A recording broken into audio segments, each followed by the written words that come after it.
welcome you all back to our social class.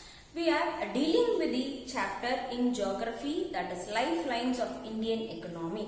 In previous class we saw about the waterways. Do you all remember, my dear students? Yes, we saw about waterways. Now we'll see about the importance, like how waterways have been useful to us through the major ports. So today's topic that we are going to see is the major seaports in India. Okay, so if you see major seaports in India, it was around 7,615.6 kilometers of waterways have been there, which has been providing the port services, and you can find around 18 major ports are there. And now my major ports is around 12 major ports are there, and 187 notified non-major ports are there. That means it can be said as a minor port or intermediary port, which is being used for the helping of the other port. So from these ports, these 187 and 12 major ports are helping us to export our own production which is being produced in India. It is around 95% of export is happening through these seaports to the foreign countries particularly. So see that it is around 95% of export is happening. Okay, my dear students. So you will be wondering, ma'am has drawn a map. So I am not expert in drawing, but it is necessary for us to do it because map marking is also needed in this chapter. Okay, so if you see, we have the port which has been established in India. Before independence, we had a port which is called as Karachi port, which is there in Pakistan now. So after partition, it was not used by the Indians. Okay, so instead of that only we had started this Kandal port. You can see this is the Kandal port. This area only it should be marked. So this Kandal port is the first port which is developed. Okay, and it is at Kutch, and it is for the easing the transportation that is happening from Mumbai port. So it has been developed for reducing or easing the way of transportation or exportation of goods. Okay, and you can find this Kandal port is the port which is being started after partition of India and Pakistan, and it has converted into a largest exporter and importer of the highly graded products. High products are only exported, like even productivity of granaries, means storing areas are available in the Kandal ports. And you can also see industrial related belt, industrial related tools, technologies, equipments, everything have been transported through the Kandal port. Okay, and it is also connecting the nearby aspects, like it is stretching across the Jammu Kashmir, Haryana, Punjab, Madhya Pradesh, Rajasthan and Gujarat. It is even stretching its crosses across these areas. It is connecting the Kandal port. Okay, so the next port that you can see is the Mumbai port. Mumbai port is known as the biggest port. Okay, so it is known as the biggest port, and it has been larger in area of natural areas. Okay, naturally you can see a word factors. It means the room or building. So that means the area which is there in the Mumbai port is very big. Okay, it is like a very big area or a room, or it is like a building which is being constructed. Okay, so this is a well-sheltered port. Well-sheltered port means sheltered harbor. It means for loading and unloading of goods it is favorable, and it is also having protections of its own. Okay, that is called as Mumbai port. So you have another port which is located very closer to it. It is known as the Jawaharlal Nehru port.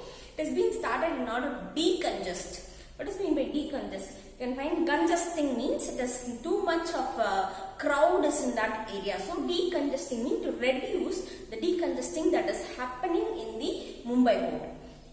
So for that purpose only Jawaharlal Nehru port has been established. So this port is also favoring for the exportation of the goods and services to the other neighboring countries. Okay, then you have the Mormugao port. So Mormugao port is located in Goa, as its name itself is there. So it is located in Goa. So this is primarily used for the exportation of particularly iron ores. Iron ore is exported from this and you can find around 50% of iron ore that happens of exportation is from the Mormugao port.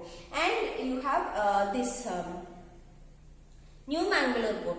New Mangalore port is been also exporting the iron ores from Karnataka. Kudarmukhi mine, you might have heard when you are studying in minerals and energy resources. Like from Kudarmukhi mine, they are exporting the iron ores to the other countries, other areas. Okay, so it has been exported. Then you can find, when you come down, you can find the southwest interior port, that is the Cochin port. So it is the southwest interior port is Cochin. They may ask in 1 mark students, so mark the southwest port means Cochin. Extreme southwest port which is located, okay, so it is having lagoons, means water logging which is present over there, and it is a natural harbour. It is not an artificial harbour, naturally created harbour area which is present in Cochin. Then you can, as such, you come here, you can find the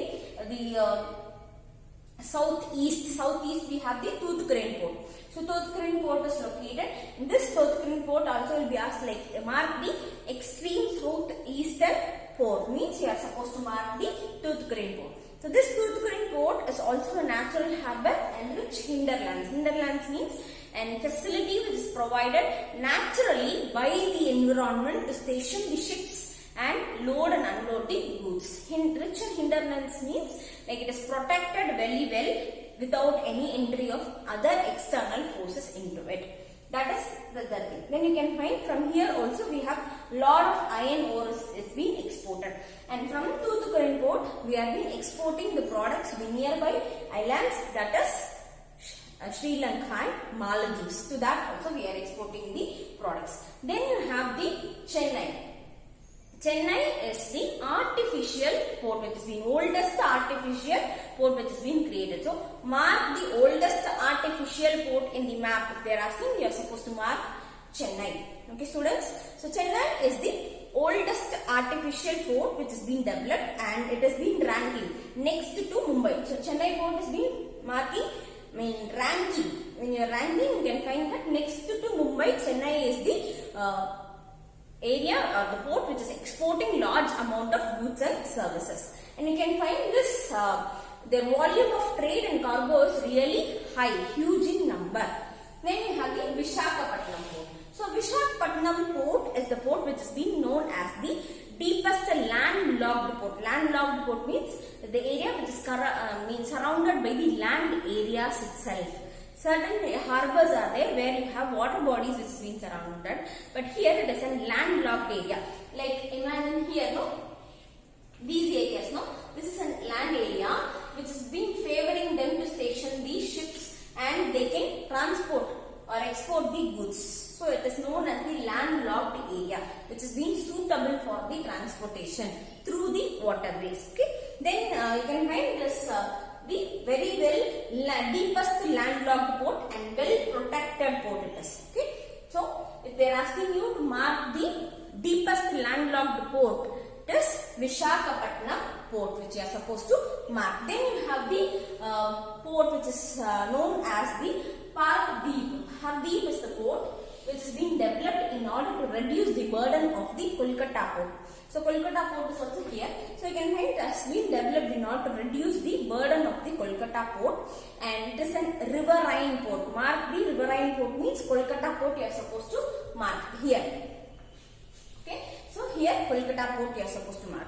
And this port has been serving as the richest hinterland for the Brahmaputra and Ganga river. You can find now Brahmaputra will be flowing this way. Yes, Ganga will be flowing by this way. So it is a very effective port which is supporting even the riverines means connecting the river also. From the ocean to the river is also connected. So the riverine port has been developed. Then you can find it as a tidal port. Tidal port, through waves it is functioning. Then the Haldia port, the last port which have is the Haldia port.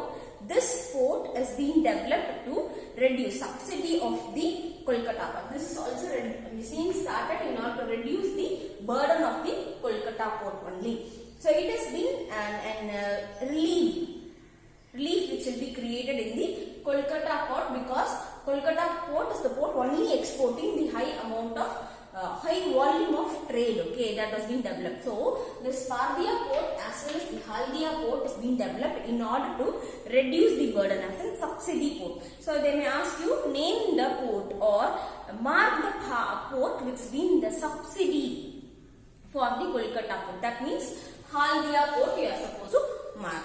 Okay students, so I hope you would have understood the mapping. So it should start from this side to this side. And one more very important thing, whenever you are marking a map, it should have the heading of it. The heading should be there. Whether you are marking in the state map, political map or whatever map it is, the map work which I am telling you, this has to be followed in all the map activities. So definitely you should have the heading. If it is the minerals, energy resources also or manufacturing industry also. If you are marking the software techno park, means it should be written here is software techno park. Then you are supposed to write that key. If you are marking the software techno park using some symbols like star, or you are giving triangle or a square, it should be given here like this symbol should be mentioned, and it is a seaport.